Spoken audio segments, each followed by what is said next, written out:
Hello students, आज के lecture में हम क्लास 12th का ऑर्गेनिक केमिस्ट्री के कुछ इम्पोर्टेंट क्वेश्चंस लेकर आए हैं जो बोर्ड के पॉइंट ऑफ व्यू से वेरी इंपॉर्टेंट हैं। कुछ नेम रिएक्शन होगी, उसमें कुछ कन्वर्जन कराएंगे।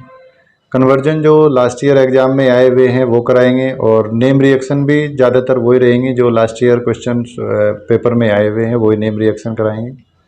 जैसे कि हमने अभी हेडिंग लिखा है इम्पोर्टेंट क्वेश्चंस करा रहे हैं। उसमें हमारा क्वेश्चन नंबर 1 है एक्सप्लेन द फॉलोइंग क्वेश्चंस। कुछ क्वेश्चंस को एक्सप्लेन करना है। जैसे फर्स्ट दिया रोजनमुंड रिएक्शन, हमने क्या करना है, रोजनमुंड रिएक्शन को एक्सप्लेन करना है। तो रोजनमुंड रिएक्शन क्या कह रही है, रोजनमुंड रिएक्शन में होता है कि हमारा एसाइल क्लोराइड के साथ रिएक्शन, एसाइल क्लोराइड का रिडक्शन किया जाता है। एसाइल क्लोराइड का रिडक्शन किया जाएगा। Acyl chloride RC double bond OCl, ये है एसाइल क्लोराइड। अब इस एसाइल क्लोराइड का हमने रिडक्शन कर दिया। रिडक्शन करने में क्या है कि हमने इसमें H2O देना है, H2 देना है। रिडक्शन होता है किसका, बेरियम सल्फेट और पैलेडियम की प्रेजेंस में। पैलेडियम और बेरियम सल्फेट की प्रेजेंस में रिएक्शन होगी। तो क्या होता है रिडक्शन में कि हमारा बन के आता है RC double bond O single bond H और प्लस में निकल जाता है HCl। इस रिएक्शन को क्या बोलते हैं हम, रोजनमुंड रिएक्शन। रिएक्शन की लैंग्वेज क्या लिखी जाती है कि एसाइल क्लोराइड रिएक्ट्स विद, इसको बोलते हैं हम acyl chloride, acyl chloride reduce in the presence of barium sulphate and palladium to form aldehyde. इस रिएक्शन से ओनली क्या बनता है, इस रिएक्शन से हम क्या बना सकते हैं, only note bye रोजनमुंड reaction, bye रोजनमुंड reaction, मुंड reaction only form acetaldehyde. Only क्या बना सकते हैं, एसिटल्डिहाइड और एल्डिहाइड। फॉर्मल्डिहाइड भी इससे नहीं बना सकते क्योंकि फॉर्मल क्लोराइड भी कुछ नहीं बनता, वो भी क्या होता है, अनस्टेबल होता है। इससे हम एसिटल्डिहाइड, प्रोपेनल्डिहाइड यानी कि फॉर्मल्डिहाइड को छोड़ करके एक्सेप्ट फॉर्मल्डिहाइड बाकी एल्डिहाइड बना सकते हैं। अब नेक्स्ट है हमने लिखा कार्बाइलमाइन रिएक्शन। कार्बाइलमाइन रिएक्शन में क्या होता है, कार्बाइलमाइन रिएक्शन होती है कि हम किसी भी एमाइन की रिएक्शन करेंगे RNH2, aliphatic amine, aliphatic amine यानी कि एलिफेटिक एमाइन या एरोमेटिक एमाइन कौन होना चाहिए, 1 डिग्री एमाइन होना चाहिए। तो 1 degree amine react with chloroform CHCl3 और प्लस KOH, एल्कोहलिक KOH होता है। तो इसके साथ रिएक्शन करनी है।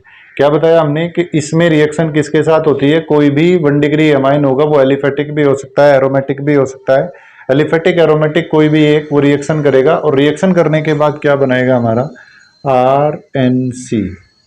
RNC का मीन्स होगा क्या बनेगा, एल्काइल आइसोसाइनाइड। एल्काइल आइसोसाइनाइड का फॉर्मेशन होगा और प्लस में KCl और प्लस H2O निकलेगा। ये रिएक्शन होती है, इसको क्या बोलते हैं, कार्बाइल अमाइन रिएक्शन बोलते हैं, नेम रिएक्शन है। अब इसी के बाद अगर मैं और नेक्स्ट रिएक्शन करना चाहता हूं कोई और, कि कौन कौन सी रिएक्शन कर सकते हैं, तो नेक्स्ट है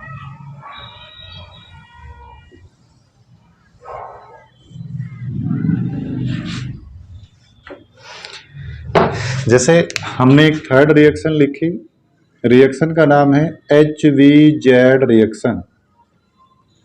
HVZ रिएक्शन, HVZ रिएक्शन कौन सी रिएक्शन होती है, एसिटिक एसिड की रिएक्शन कराई जाती है किसके साथ में, एसिटिक एसिड की रिएक्शन कराई जाती है क्लोरीन के साथ। क्लोरीन के साथ रिएक्शन होगी और रिएक्शन होने के बाद क्या बनता है, अल्फा क्लोरो एसिटिक एसिड बनता है।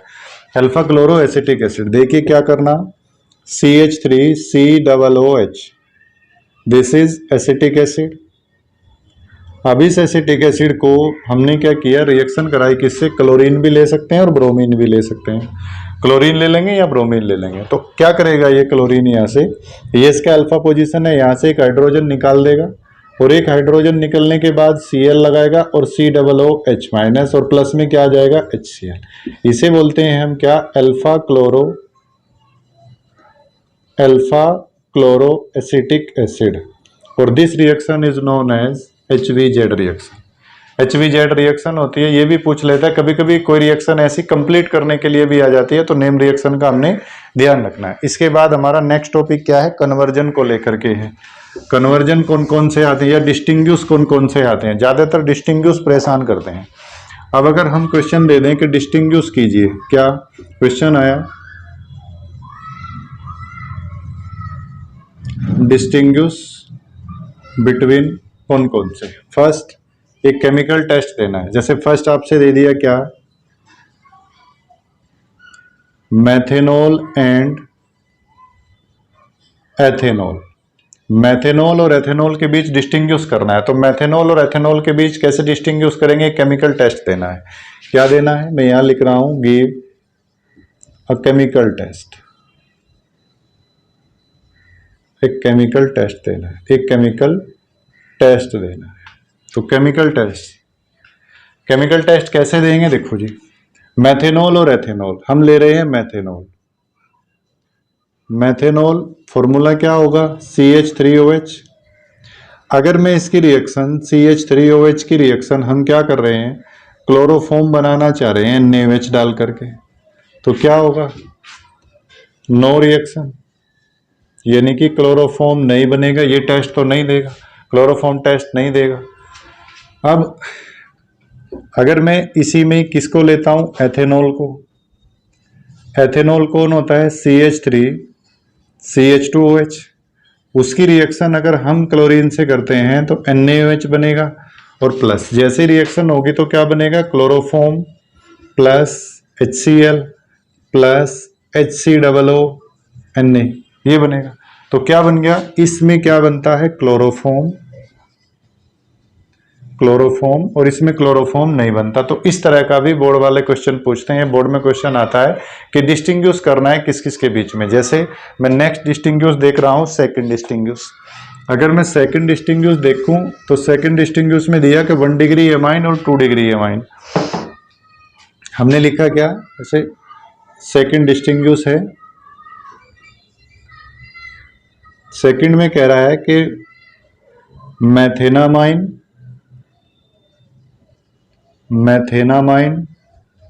एंड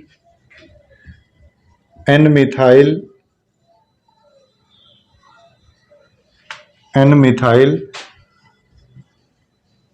मैथेनामाइन। और इसको किस नाम से लिख सकते हैं, ये क्या है, ये 1 डिग्री एमाइन है। और ये वाला जो हमारा आया, इसको क्या लिखेंगे हम, 2 डिग्री एमाइन।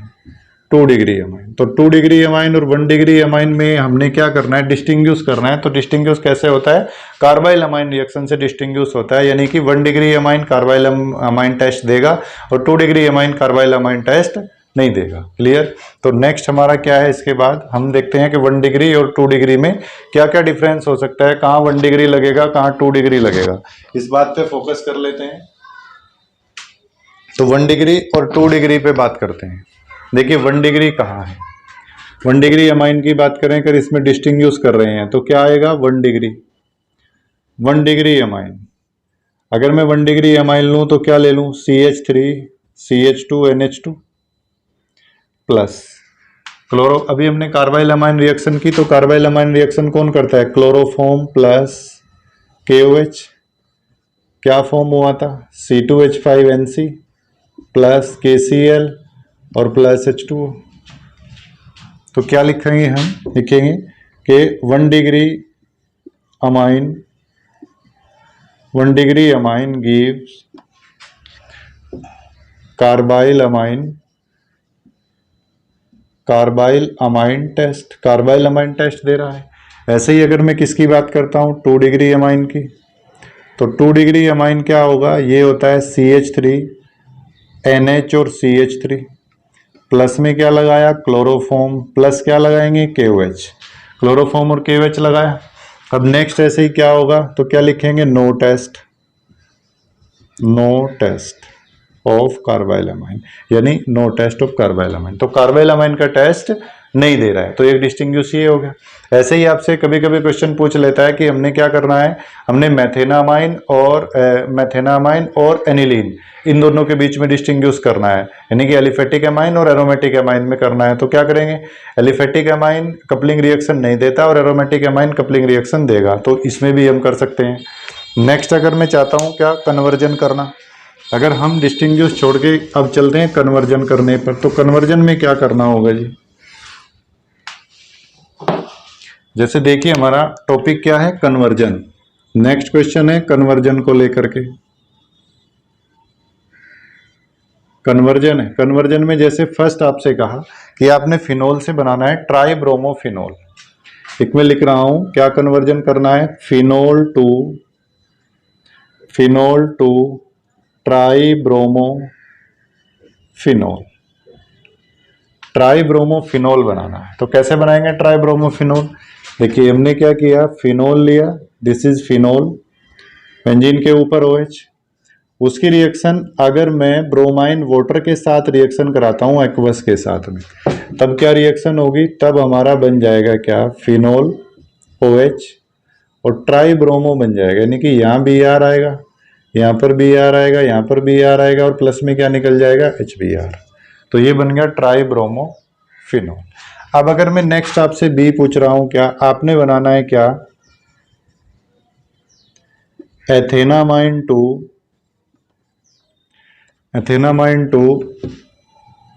एथेनोइक एसिड, एथेनामाइन से हमें क्या बनाना है, एथेनोइक एसिड बनाना। तो एथेनामाइन क्या होता है, C2H5NH2, उससे जो बनाना वो क्या है, CH3COOH, ये बनाना है। कैसे बना, इसको हमने क्या करना, फर्स्ट इसको अल्कोहल में कन्वर्ट कर लेंगे, यानी कि NH2 की रिएक्शन अगर मैं सीधी किससे कर लूँ, HNO2 से, तो फाइनली प्रोडक्ट बन के क्या आया, OH, अल्कोहल बन गया। अब अगर मैं इस अल्कोहल का क्या कर लेता हूँ, कंप्लीट ऑक्सीडेशन कर देता हूँ, कंप्लीट ऑक्सीडेशन। तो कंप्लीट ऑक्सीडेशन क्या करेगा, कंप्लीट ऑक्सीडेशन यानी कि K2Cr2O7 और प्लस H2SO4 की प्रेजेंस में, तो क्या बना, CH3COOH बन गया एसिटिक एसिड, ये भी बना सकते हैं। नेक्स्ट अगर मैं ऐसा ही कोई कन्वर्जन ले रहा हूं,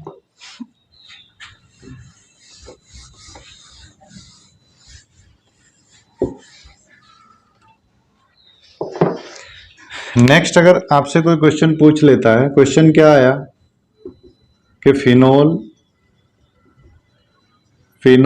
is more acidic then ethanol. ये एनसीईआरटी का क्वेश्चन है कि फिनोल एथेनॉल से ज्यादा एसिडिक क्यों होता है। तो फिनोल क्या होगा और ये कौन होगा, किसी भी कंपाउंड की जो एसिडिक नेचर होती है वो किस पे डिपेंड करती है, एसिडिक नेचर, वो एसिडिक नेचर डिपेंड करती है किस पर, H प्लस निकलने के बाद जो स्पीसीज बची वो क्या होनी चाहिए, स्टेबल होनी चाहिए, उसी बेसिस पे तो हम कर लेते हैं। तो क्या करें, हमने लिखा फिनोल, फिनोल क्या होता है, बेंजीन रिंग, उसके ऊपर OH, एथेनॉल C2H5OH। अब मैं क्या कर रहा हूं, इसमें से H निकाल रहा हूं, O negative plus H positive, इसमें से अगर मैं H निकालूं तो C2H5O negative plus H positive, यही तो बनना है। अब क्या होगा, इस वाले में ये नेगेटिव चार्ज क्या करेगा, ये रेजोनेंस में आ जाएगा, ये यहाँ आ जाएगा, फिर ये यहाँ जाएगा, इस तरह से रेजोनेटिंग स्ट्रक्चर बन जाएगी। और इस वाले में रेजोनेटिंग स्ट्रक्चर नहीं है, तो ये वाला मोर स्टेबल है, ये वाला लेस स्टेबल है। तो जो मोर स्टेबल होगा वही वाला मोर एसिडिक होगा, क्योंकि H निकलने के बाद जो स्पीसीज बची, हमने क्या कहा कि किसी की एसिडिक नेचर हमने चेक करनी है कि कौन एसिड है। तो कैसे बताएंगे कौन एसिड है, उसकी टेंडेंसी एसिड की हाइड्रोजन देने की होती है। तो हाइड्रोजन को रिलीज करने के बाद अगर वो स्पीसीज जो बचेगी हमारी रिमेनिंग स्पीसीज, वो स्पीसीज स्टेबल होती है, अगर वो स्टेबल होती है तो मोर एसिडिक होगा, अगर वो लेस स्टेबल होगी तो लेस एसिडिक होगा। और फिनोल में से जैसे ही हमने देखा कि फिनोल में से हमने क्या किया, हमने OH H निकाल दिया। तो H निकालने के बाद जो स्पीसीज बची phenoxide ion, phenoxide ion resonance के कारण, due to resonance is more stable than ethanol या एथोक्साइड आयन। एथोक्साइड आयन में कोई रेजोनेंस नहीं है, जब इसमें रेजोनेंस पॉसिबल नहीं है तो ये लेस एसिडिक है और ये मोर एसिडिक है। तो क्या लिख देंगे,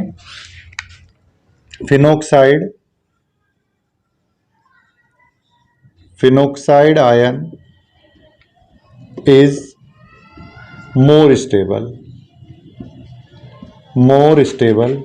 due to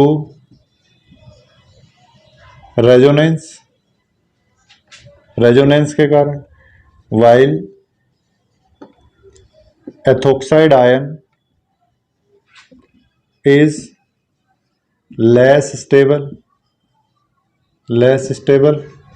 because in ethoxide ion resonance is not possible, resonance उसमें पॉसिबल नहीं है। तो ये हमारे आज के क्वेश्चन थे, बोर्ड के पॉइंट ऑफ व्यू से वेरी इंपॉर्टेंट है। इसमें हमने कुछ नेम रिएक्शन कराए, कुछ कन्वर्जन कराए। आई होप आपने अच्छे से समझे होंगे। अगर कोई क्वेश्चंस, आपका कोई क्वेरी होती है, कोई टॉपिक समझ में नहीं आता, तो आप कमेंट करके बता देंगे। उसको कोशिश करेंगे कि उस टॉपिक को हम एक्सप्लेन कर दें, नेक्स्ट वीडियो उसी टॉपिक पर बनाएं। तो कोई भी आपका ऐसा क्वेश्चन होता है तो आप प्लीज़ ज़रूर बताएं। तब तक आप पढ़ते रहिए, रिवीजन करते रहिए।